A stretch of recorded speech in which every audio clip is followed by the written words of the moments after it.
So what do you call it when you have recent vinyl finds, both digging out in the wild and internet scores, along with albums that you pulled off the shelf to revisit, mixed with the occasional grail and gift, all musical genres, all eras, all intertwined, all intermingled, rubbing up against each other?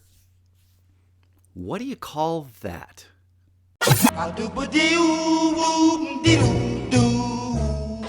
Hey there, it's Teddy coming to you from down in my record room where, yes, there is a vinyl orgy going on.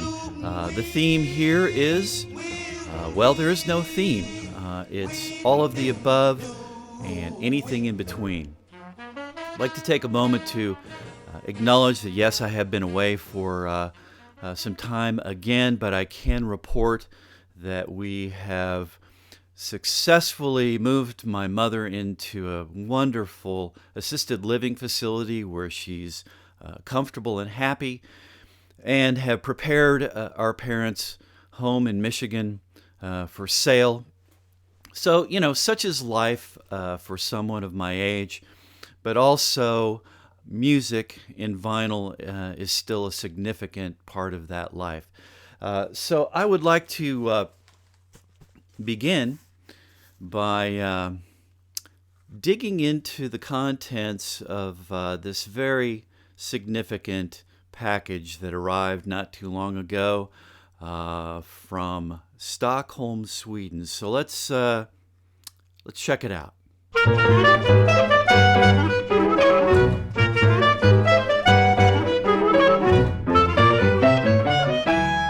Man, I really have to thank Anders, my good friend Anders in Stockholm, for an amazingly thoughtful 2 albums that he sent my way. You know, in my last video, I talked about the Jimmy Giuffre 3 and their album Free Fall, which is the third and final recording that this great group was able to produce.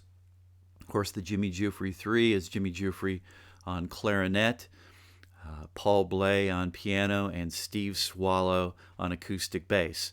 So it is a drummerless trio, which creates some very significant dynamics, quiet but intense dynamics.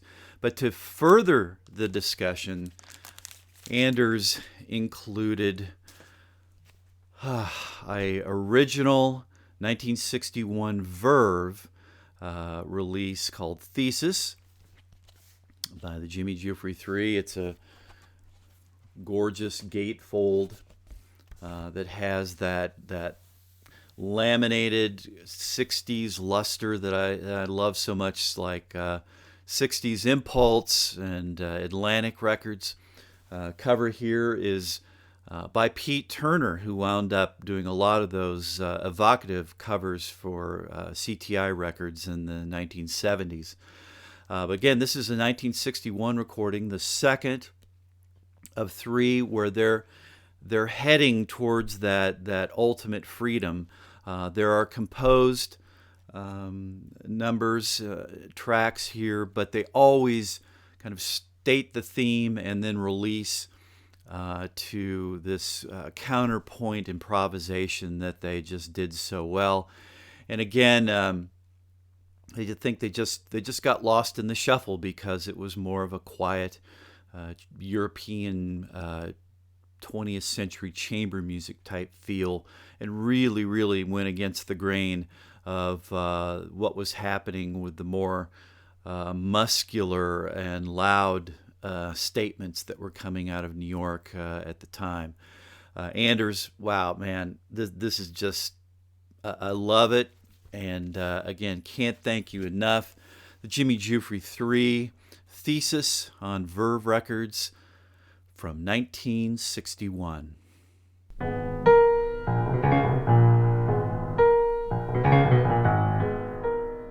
There's a rich modern jazz tradition in Sweden that I'm learning about, just scratching the surface, really, thanks to Anders. And he included this amazing album by one of his favorite Swedish jazz artists, for Henrik Wallin. Now, Wallin's a pianist by trade, and I believe that this is his only solo piano release. It's called One Knife is Enough. Awesome title. It's a 1982 release on the Swedish Caprice label. Love the cover as well, this really cool pastel portrait of Wallin. But what's inside is even better. This is a combination of purely improvisational pieces along with some composed pieces by Wallin and some standards. But the way he handles them are very unique. He's the type of pianist that I really dig, which is ones that have the entire history of jazz and jazz piano at their fingertips and can turn on a dime and switch and go here and there. Jackie Bayard, Dave Burrell, Mary Lou Williams, these type of pianists. Joanne Brackeen is another one. But man, incredible facility both in his fingers and in his brain. His improvisations are quite stunning, and he generally lives in a space on this album sort of between Art Tatum and Cecil Taylor. Just quite amazing. And very, very pleased to add this to my collection. Sadly, Wallin was in a car accident and left paralyzed from the waist down, and severely impacted his career, and he has since passed away. But the little bit that he left behind on vinyl is really something to behold. Anders, again, thank you so much. This is a cherished addition to my collection. It's Per Henrik Wallin, One Knife is Enough, on the Caprice label from 1982.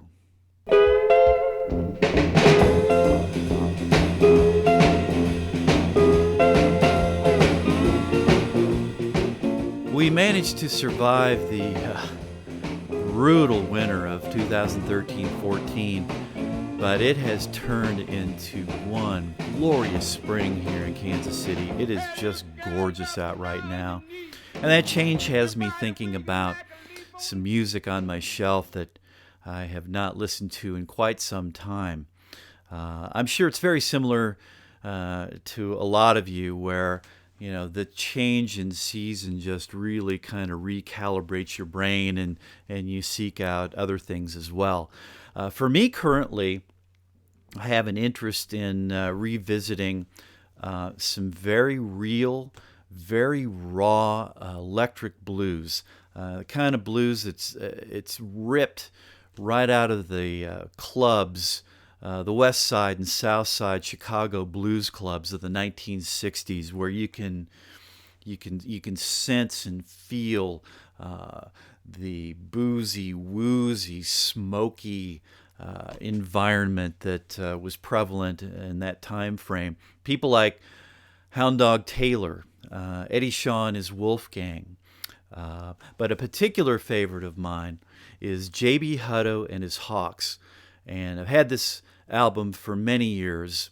It's called Hawk Squat on the great independent Chicago Delmark label. This is from 1968. It features the stellar pianist Sunnyland Slim. I love this cover. This is just one of my favorite album covers, and it's emulating that 1960s little poster style that you might see around town in that time frame. And the simplicity of this design is very evocative of the rudimentary rawness that's contained within. J.B. Hutto was a guitarist and singer out of the Elmore James mold.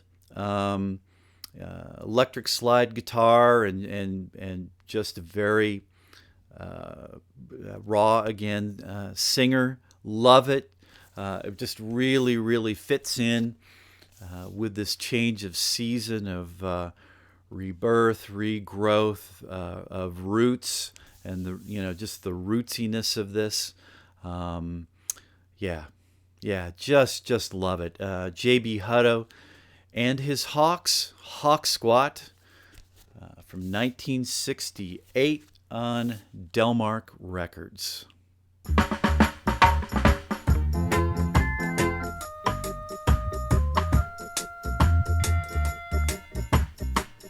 Continuing on with this rudimentary and raw mindset that I find myself into currently, I've gotten back into one of my all-time favorite dub reggae records, Garvey's Ghost by Burning Spear. This is a 1975 Mango release, Mango being a subsidiary of Island Records. I've had this album since it came out. And this is a dub version of Burning Spear's Marcus Garvey Island release. Now, at this particular time, Burning Spear was a vocal trio that was headed by Winston Rodney and had Delroy Hines and Rupert Willington. But shortly after this was recorded, Winston Rodney just dissolved the group. It maintained the Burning Spear name and continues on as a solo.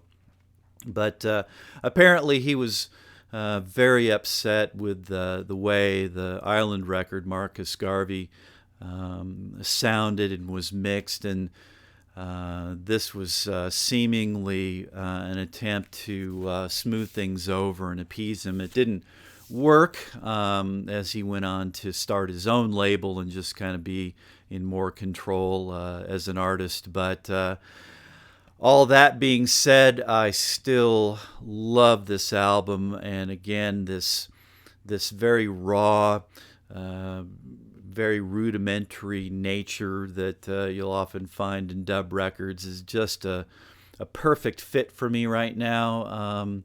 Just getting back into these things, and I highly recommend this album. Sorry, Winston Rodney, but I really dig it, and you might want to check it out if you have an opportunity. It's Garvey's Ghost by Burning Spear, 1975 on Mango Records.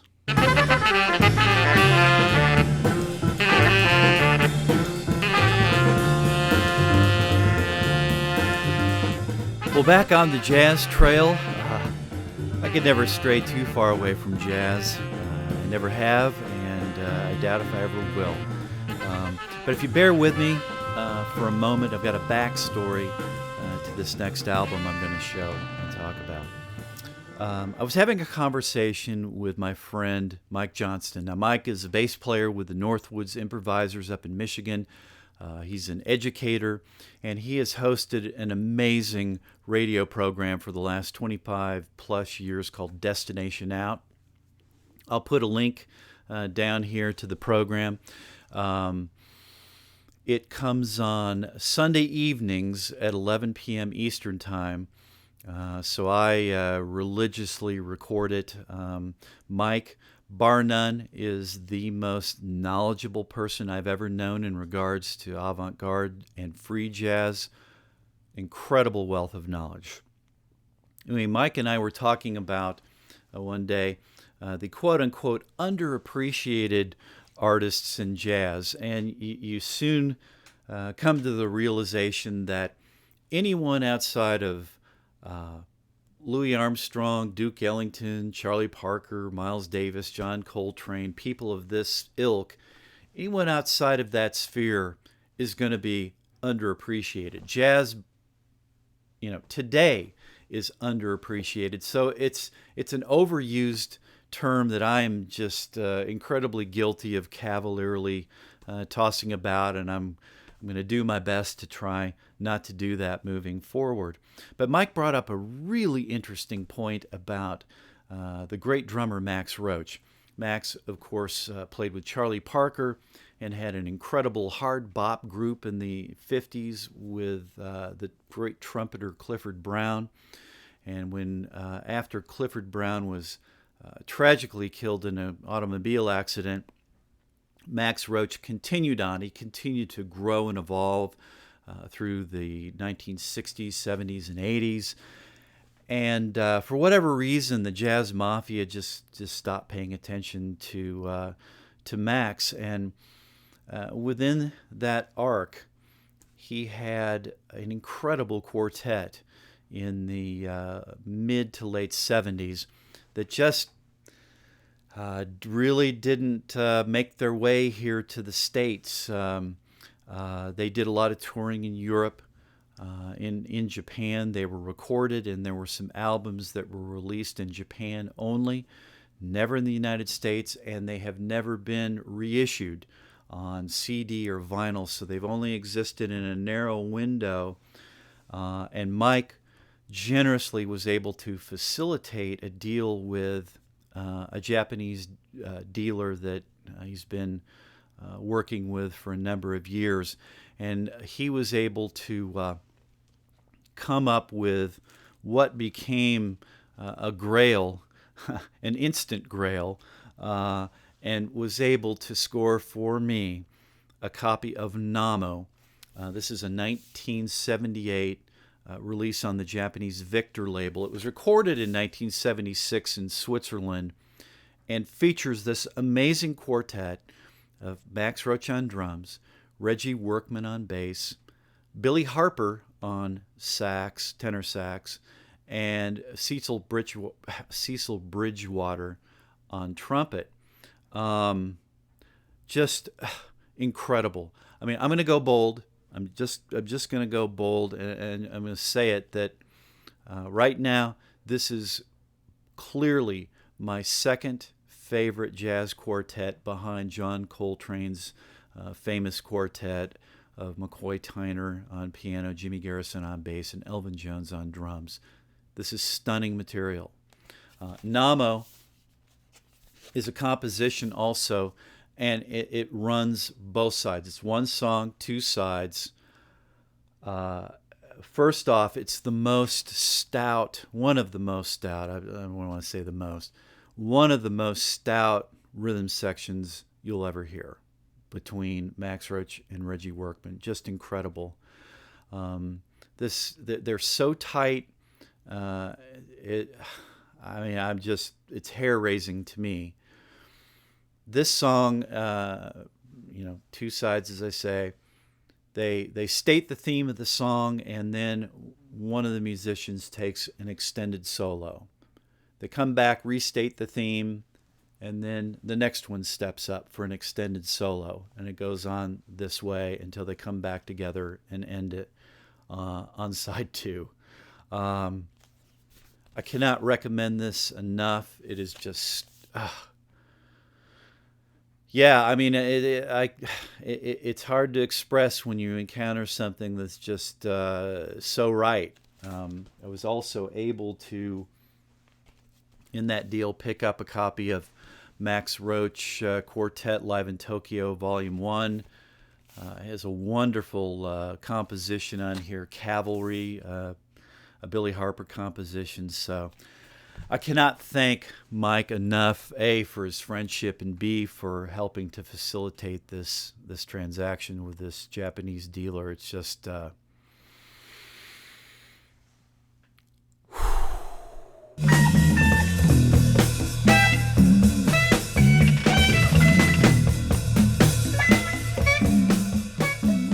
As part of the transaction with the Japanese dealer, I remembered an album that Chris, John Coltrane 68, showed way back in his Astral Traveler 68 days.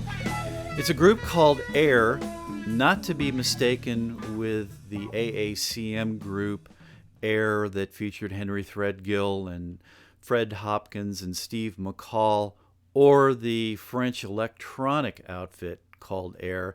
This is a Japanese group that modeled themselves after mid-70s Electric Miles that came to Japan, and you can find on his albums Agartha and Pangea.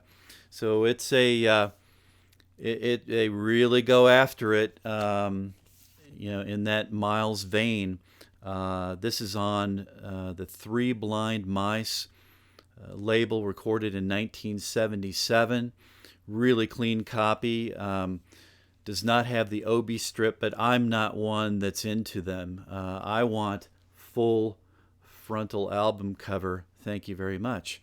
But this, yeah, they just do an incredible job of, inspired by that ethereal, electric, voodoo, funk, jazz that Miles was into at that particular time.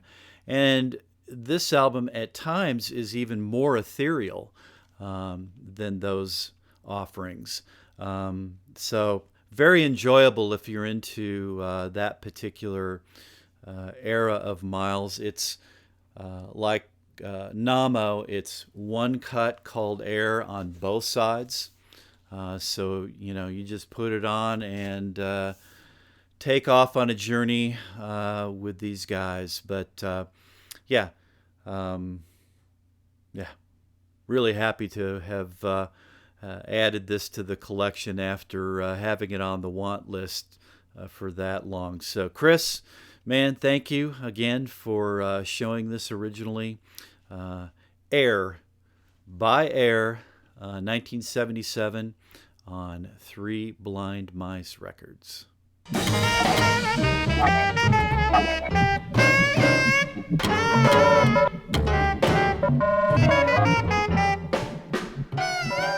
Not too long ago, I stumbled into an incredible find, a still sealed copy of the 1969 Columbia release, Presenting Burton Greene. I have to chuckle a little bit because I guess Columbia didn't regard Burton Greene's earlier releases on ESP disc as a adequate enough introduction. But anyway, Burton Greene was a pianist in New York at the time. When he arrived in New York, he just fell right into the avant-garde scene that was flourishing and was very active in New York in the 1960s before he hightailed it to the Netherlands, where he's lived ever since. Anyway, this album was produced by one of my musical heroes, John Hammond. This is the same John Hammond that championed and discovered many artists, from Billie Holiday, Benny Goodman, Count Basie, Aretha Franklin, Bob Dylan, Bruce Springsteen, Stevie Ray Vaughan. I mean, he had a very long and just amazing career. And in there, he thought that he would take a stab at some avant-garde jazz with Burton Greene. And here, Burton Greene is playing with the amazing Bayard Lancaster, reed and trumpet player from Philadelphia. He also has Steve Tintweiss on bass, who was Albert Eiler's last bass player before he mysteriously died, and Shelley Ruston on drums. And this is really a very nice album. There's a mix of styles, compositional styles. There's some that are Eastern influenced, some that are very lyrical, but all of them release, to improvisational work, which Bayard Lancaster is just hauling the goods on this album. Interestingly enough, one of the reasons that Hammond was interested in Burton Greene is his early association with Robert Moog of Moog Synthesizers. And he insisted that Greene overdub some synthesizer parts on this album. It doesn't happen on every song, and it's not. It's done very well. It's not in your face. It's more texture and color in the background. Some of it, when you pay attention to it, reminds me of Morton Subotnick and some of what he was up to. But anyway, this is, and then there's a photograph there of Greene with with the Moog. But very, very happy to have found this. You don't see this very often. I mean, I've never run into it before, and to find a still sealed one was quite amazing. Anyway, presenting Burton Greene from 1969 on Columbia Records.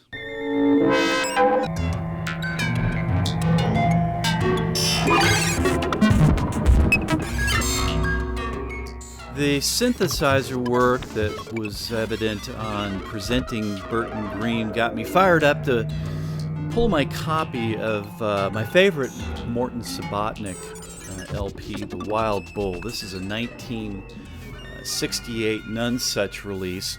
Now, Nonesuch was very aggressive and interesting in this time frame.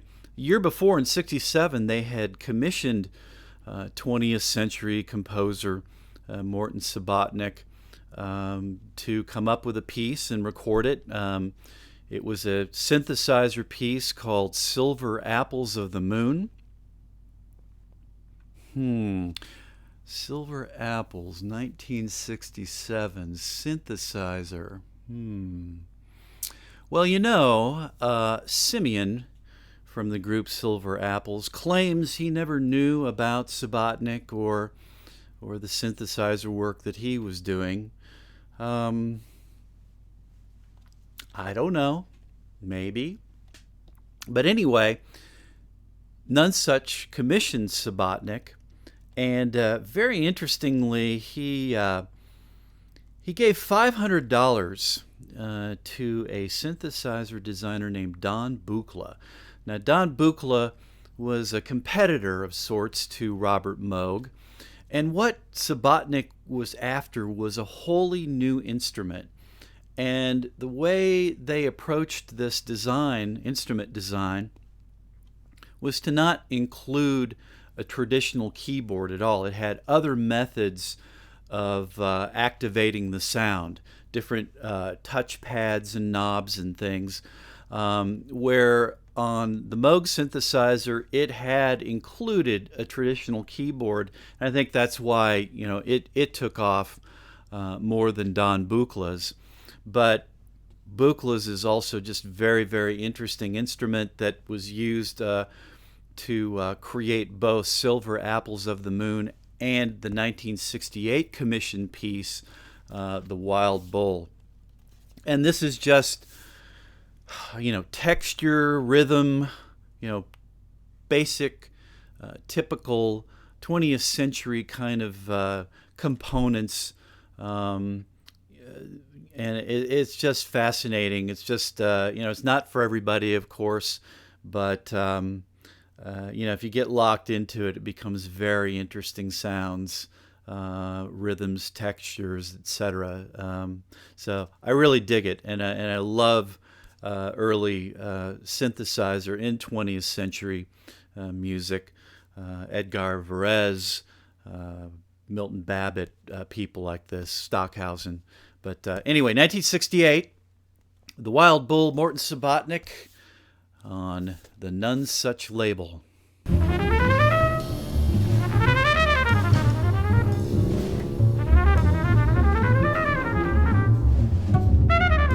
Speaking of unique, Bill Dixon was a true iconoclast who developed an idiosyncratic approach that, once you spend some time and decode it, really rewarding stuff.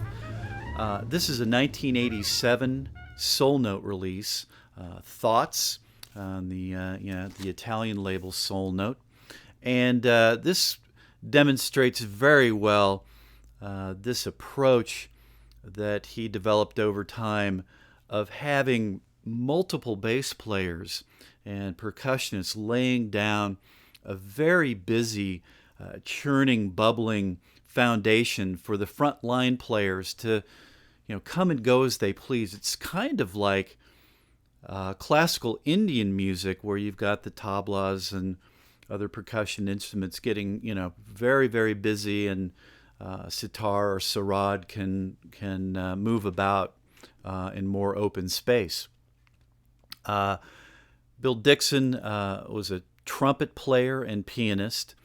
Very unique way of playing the trumpet as well. Sometimes he plays notes, and sometimes it's literally just pushing air through the trumpet to create this very atmospheric sound. He was also an accomplished visual artist. This is one of his paintings, an abstract expressionist painter. And there's a real correlation to the music. I mean, if you could ever sense color and line in music, this is a real prime example of that. So he was a very well-rounded artist, both visually and orally. This recording is also handled differently in that the musicians were all in a large reverberant space. The bass players, the three bass players, are closely mic'd. Everybody else is very distant, tucked away in a corner, so it has this very dark, murky, kind of atmospheric vibe to it that, I find myself getting physically relaxed and my brain just going crazy. So it's a really interesting, physiology that happens when I listen to Bill Dixon's music. But if you're looking for an adventure and something to decode, I offer up Bill Dixon, and in particular, Thoughts from 1987 on the Italian Soul Note label.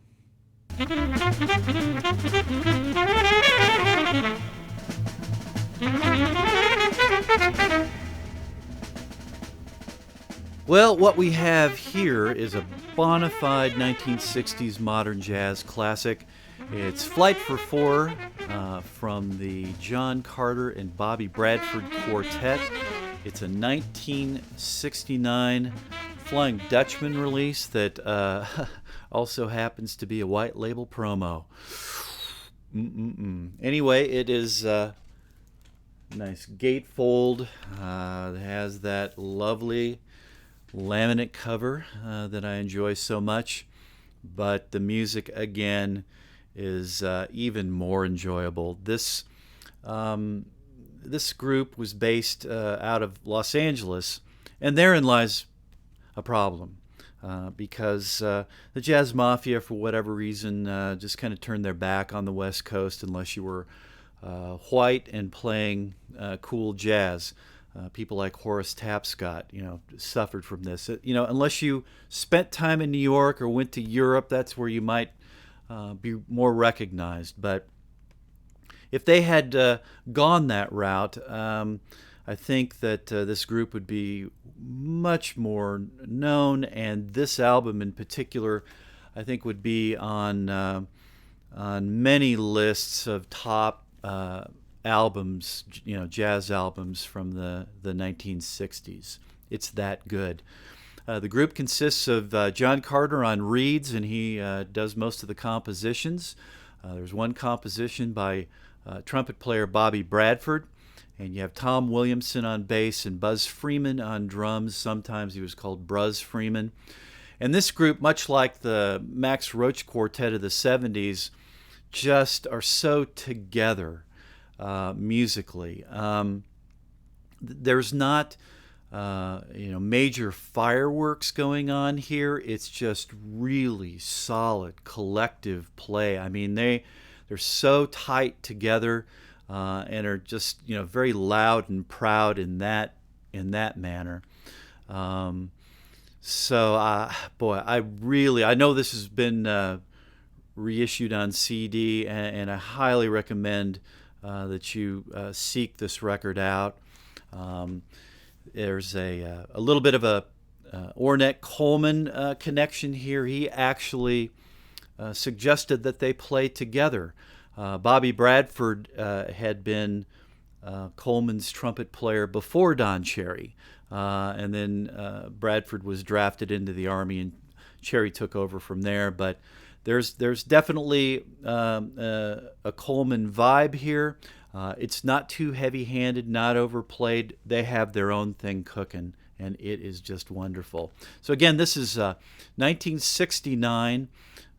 Flying Dutchman, Flight for Four, from the John Carter and Bobby Bradford Quartet. Well, that wraps up the inaugural vinyl orgy down here. And I want to thank everyone for all their incredibly incredible kind words from the first Eat Sleep Vinyl. Thank you for all the subscribers, and comments were just tremendous, and I feel very lucky and very pleased. I really do appreciate your comments. I love discussion, trying to get into some of these topics a little deeper with you if you're so interested. But anyway, again, tip of the cap to all of you out there. I hope everyone is doing well, and just, do what you can to keep it in the groove. And I will see you next time.